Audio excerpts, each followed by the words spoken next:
Geopolitics is much like a board game when I think about it. When I talk to people, I usually have them think of civilization. So, for some of you who play, you kind of can see what's unfolding in the world. And if you put that mindset to the game, you can kind of look at how to interpret what is happening in the world in terms of board position. But let's make it a bit, perhaps a bit simpler than that, because people don't know all the mechanics to civilization. So if we layer it back, let's go as far as chess, for example. Chess is, though it's positional, it tends to be more of a goal situation. I'm moving towards some victory condition. And yes, there's 4D chess, and you've probably heard about that. Playing 5D chess, 4D chess, and that tends to speak to a certain player, and it creates more of a how should we say, kind of this iconic type persona who's moving all the pieces. But geopolitics is a lot more, it's a lot more complex than that. So let's think of the game of Go, like the old Chinese game of Go. And Go is a board capture game where you're trying to collect the most amount of territory by placing these pebbles or stones on the board. And if you are able to encompass one of your opponent's areas on the board, so just say they have one stone and you're to place the stone in all the areas around it, such that that opponent's stone does no longer has a connection to a friendly stone or to an empty piece of game board, then that stone then changes color to your pieces. So if we were to take a map of the world and convert it into Go, let's take go to Google Maps and assume that we now put a hex board or hex grid on the world. Then what we could do is we could look at the world from the lens of Go and just think of every little piece as a little country flag on it. And if I were to zoom it out, then you can see some of those color maps perhaps you've seen before. Or when I was growing up in school, we have the big map on the wall, and the political areas of the map, like the country borders, were typically different colors.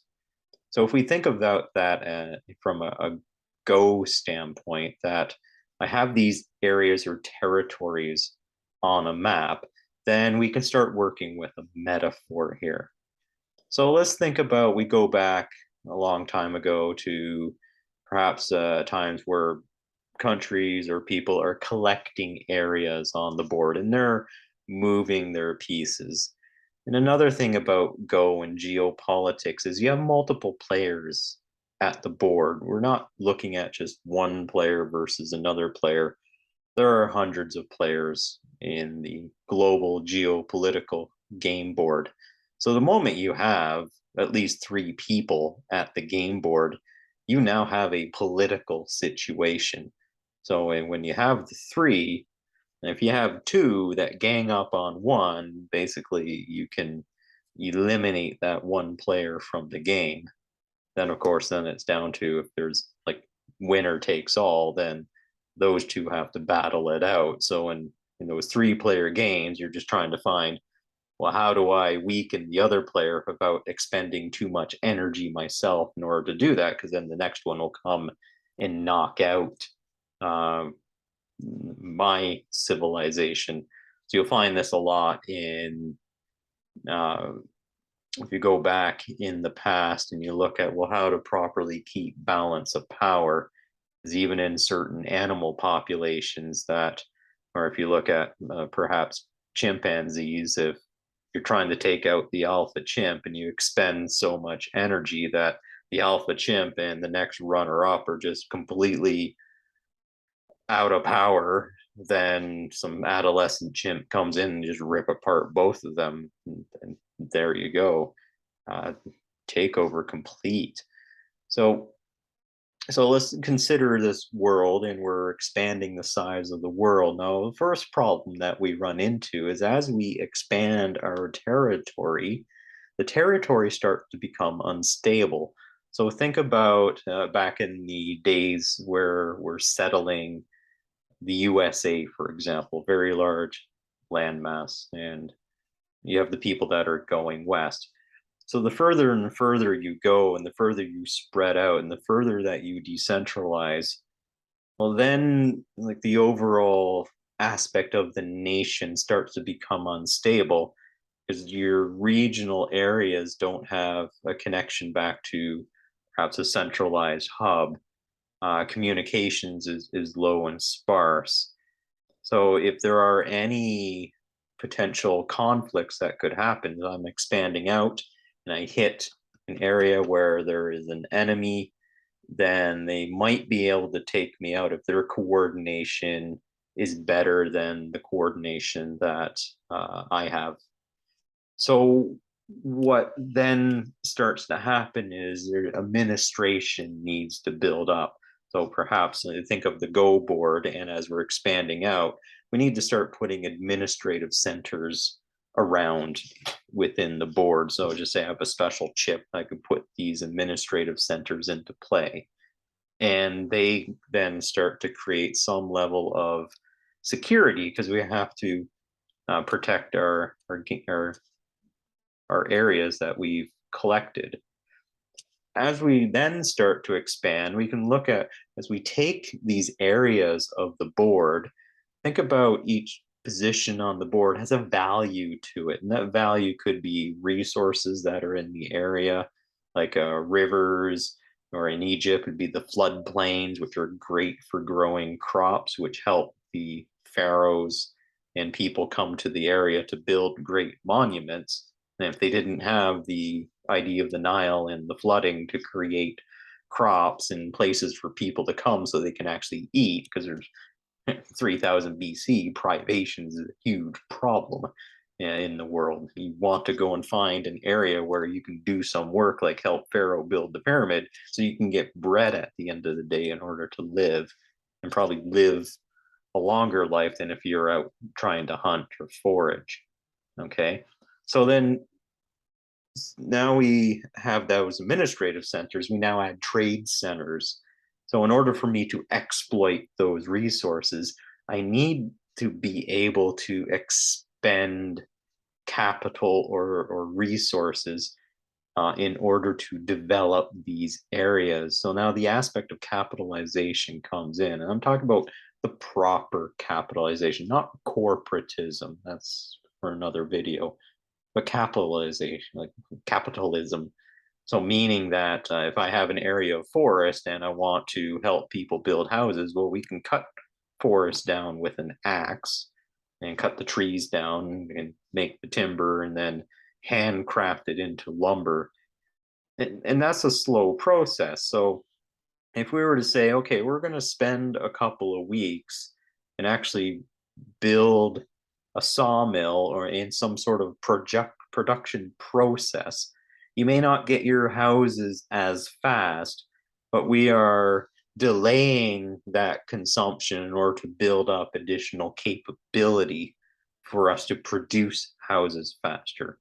And the people who take that risk to say, you know what, I'm not going to build my house today. I'm actually going to build this tooling.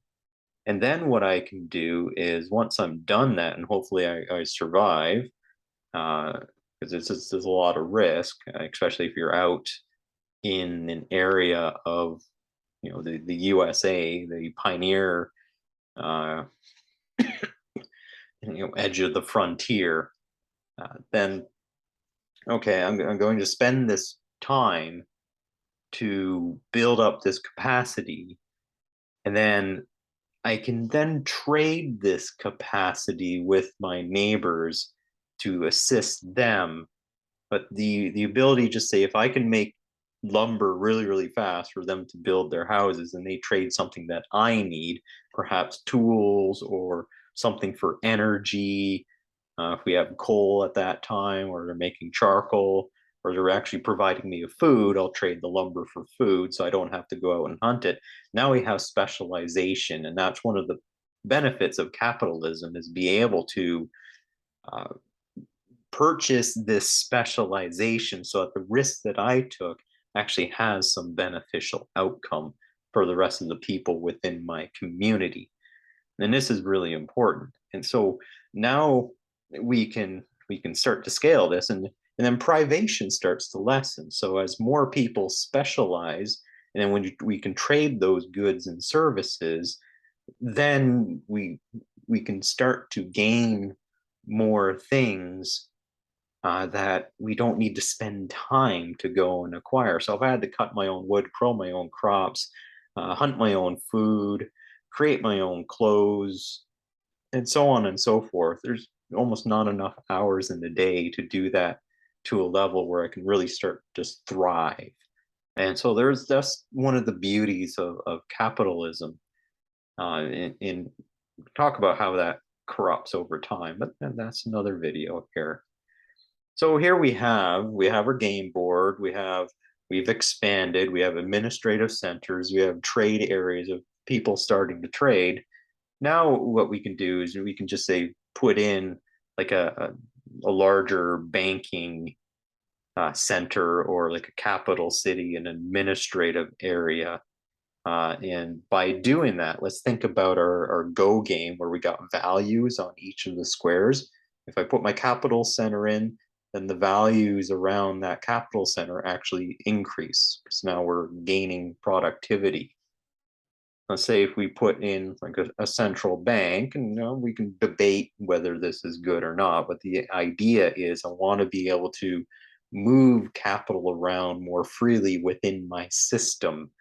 And so we're looking at it from an efficiency standpoint and the ability to take what I got as open area and land, and I want to be able to say level up my civilization, because what we have to really understand is my civilization's not leveling up and another one's in from a game or teching up.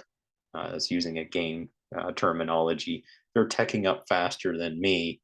It's going to become very difficult for me if this other group says, oh, you got all these resources that we want, they can just come over and knock me out.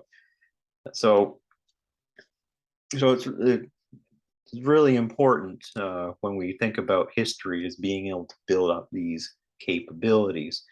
So I got my central bank, and I now have the movement of goods and services, and perhaps with our capital piece that's on the board, that allows us to enact laws to help put stability into play. So we're not thinking about at this point, how these things corrupt. Like they will over time, as we're seeing around the world.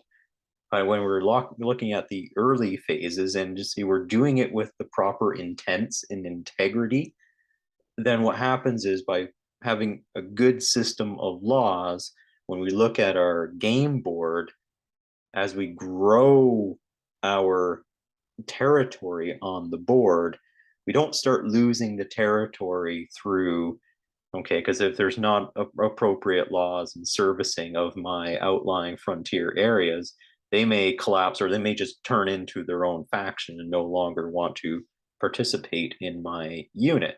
So we have to look at properly servicing them so that they can become very productive. And we always want to make sure that there's a strong relationship. So that's why as humans, we are attracted to the in group. Again, there's another kind of tick box and thing for out group preferences versus in group preferences. And when you have mass immigration, for example, we're allowing people from an out group to come in, and if the assimilation doesn't occur appropriately so that the harmony of the overall system is maintained, then we get this sense again where things can start to fall into disarray. So I got another idea in our game when I get up to that point. So now we got our central bank in place, and let's assume our central bank is doing the good things. It's not being nasty to us. Now we got the flow of monetary units and value within our system, so that we can convert goods and services into a unit of, let's call it money, maybe not necessarily currency. If I back the money with something tangible, then I actually got a unit of value. Currency doesn't have, like if I'm talking fiat, doesn't have the backing of something of value. So again, that's what we're seeing. That creates a different set of problems. Now in our game, the way that Go is played is you have to build adjacent to your territory. So let's say I got a new piece that I can put into. Once I gain enough, just say, of the values that I have on my board, once I hit a certain threshold, just say I get a special chip. And let's assume that those values on the game board also convert into technology. And then I just want to simplify the system. So now I got this piece. I'm going to call it a castle chip.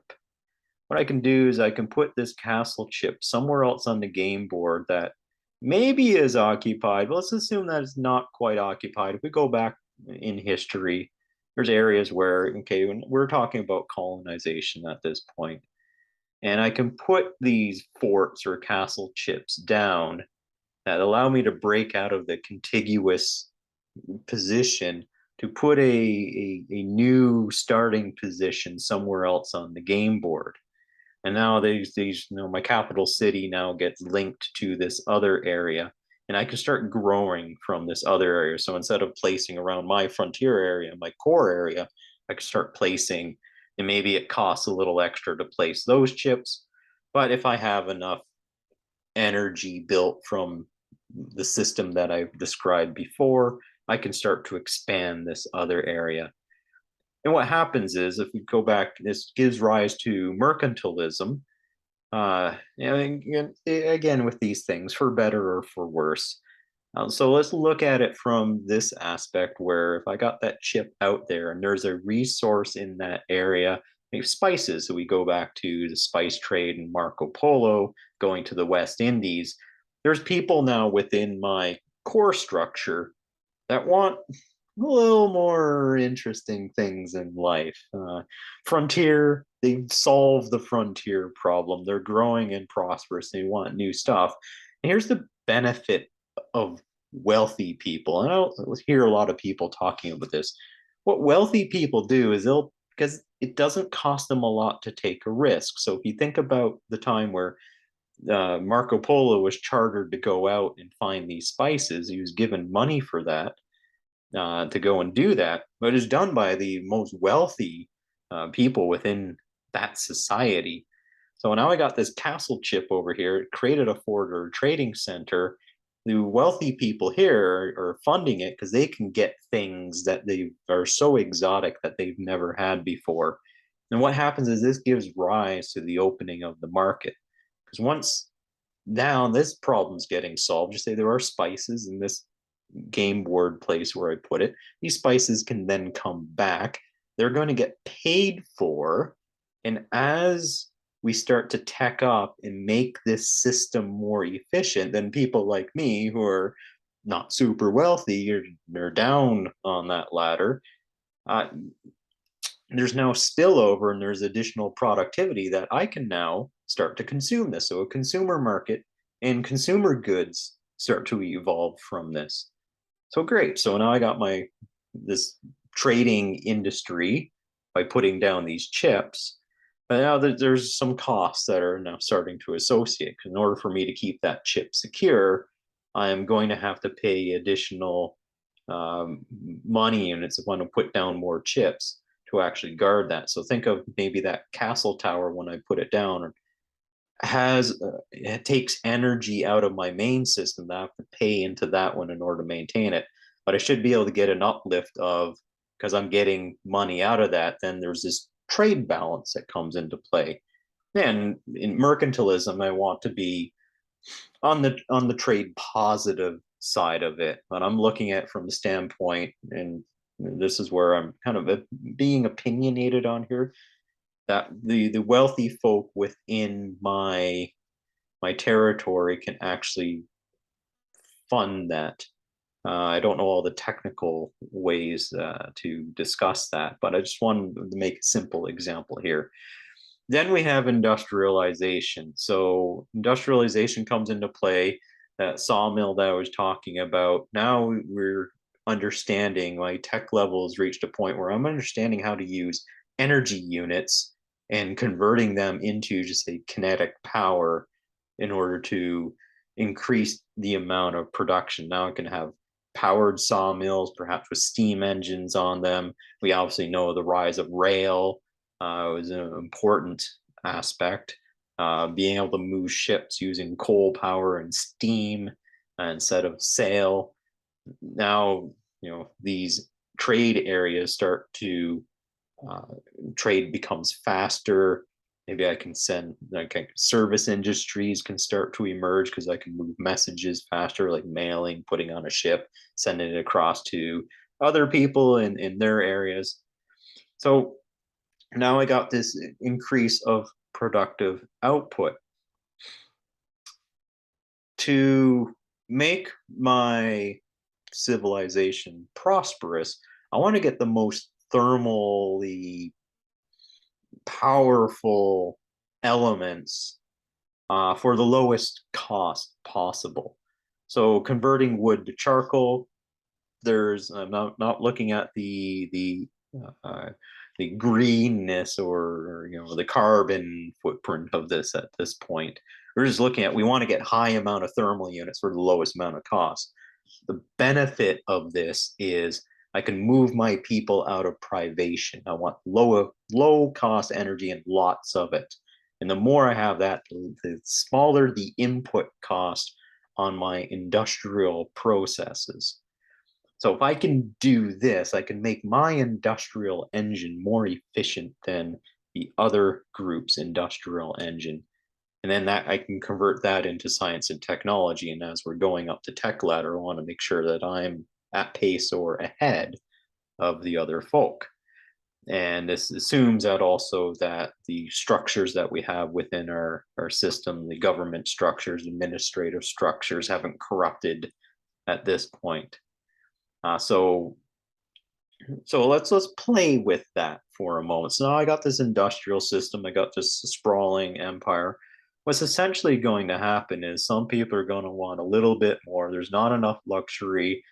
And if we go back to, we're going to start smashing our cakes because there's nothing else to do. Well, we have to make these folk happy somehow. So what we may have to do is, as an area in my civilization starts to corrupt out in the game sense. Let's think about, we're playing this game of Go that I'm describing. This is a different geopolitical game of Go.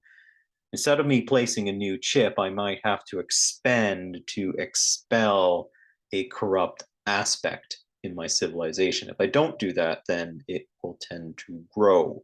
And as it grows, it starts to suck out the energy, the value units in the area around it. So if I place on the board and it has a value unit of 10, and I got this corrupt thing that grows in, the value units start to decrease. So the overall health of my system starts to degrade. And this is a challenging problem because all systems start to do this. Think about the biblical story about the Tower of Babel. The people were building this big tower and wanting to go up to see God.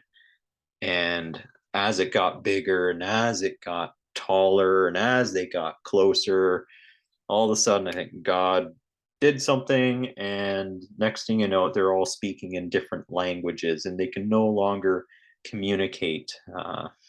We take the kind of the metaphysical piece away from it, what we're actually left with is when systems get very, very big and unwieldy, complex, it almost is like all the aspects of that system start to develop their own culture and language. Take a look at any large organization. I've been in large organizations where it seems like a business unit way over there is so different than the business unit way over here. And it's when those two units come together, it's almost like, are we in the same company? Is it just the way that you talk about your processes and systems is completely different than ours? And I've been in transformational projects where it's exactly that. And one of the things that I do is just make sure I go underneath the layer and connect those bits together of one group is talking in one way, another group's talking the other way. Well, how do I bridge that communication to bring those groups closer together? And we have to harmonize on processes and concepts. So it almost is not like we're speaking foreign languages to each other. And once we solve that, the ability to have relationship increases quite significantly. So in our system here, we have this Tower of Babel growing, but we have to spend inputs, like I was saying, to bring these things together, to solve these problems internally. We have to spend inputs on that. So now we have to look at, okay, decentralization. We got centralization versus decentralization. And in this game board that we're building, the decentralization is when I got those frontier areas and I'm allowing capital to go in and we're allowing people to develop businesses, then we get the ability for those local areas to be served. On a centralization side, I might want to think like business in an enterprise way, or at a global supply chain level. I might have one mega corporation that supplies everything, and it's very possible that they can become vastly efficient at doing that. And so think of the large agriculture industries that we have and the ability to put bread into almost every store that we have. Now that takes a lot of work and a lot of cooperation in order to do that. And then there's some entities that are quite large that provide that. And again, if they're doing that appropriately, at the same time, we have policies that allow competition to come into play, then we get a balance between the decentralization and the centralization. One of the risks of a lot of decentralization is it can be inefficient. We got a lot of duplication and we got efficiencies of scale that go missing. Then we might have to have more administrative centers in our decentralized model in order to bring it together. With centralization, though, with strong centralization, there's a risk that I can have disruptions in that, and that's a bit of what we're seeing today. We got all these disruptions that are starting to occur in the system from the COVID times, where we actually shut down complete industries, and that's started to fail. And let's also look at the your mom and pop stores. So our large retailers that start with the letter W are allowed to operate, but the mom and pop store weren't allowed to operate. So what happens is we start to lose the those areas within a local context. Then what starts to happen in that case is, now if my big W store gets disrupted, my local stores are not allowed to produce. Then when I was talking about the little bits of corruption that happen in the game world, they start to happen faster. And now people are getting upset, they're asking questions, and they're wondering, well, what might be going on now? Because this things are changing. So now it might cost more energy to stop this corruption, because what this corruption could possibly do is the corruption, again, I'm saying the word corruption, but it's not necessarily a bad thing.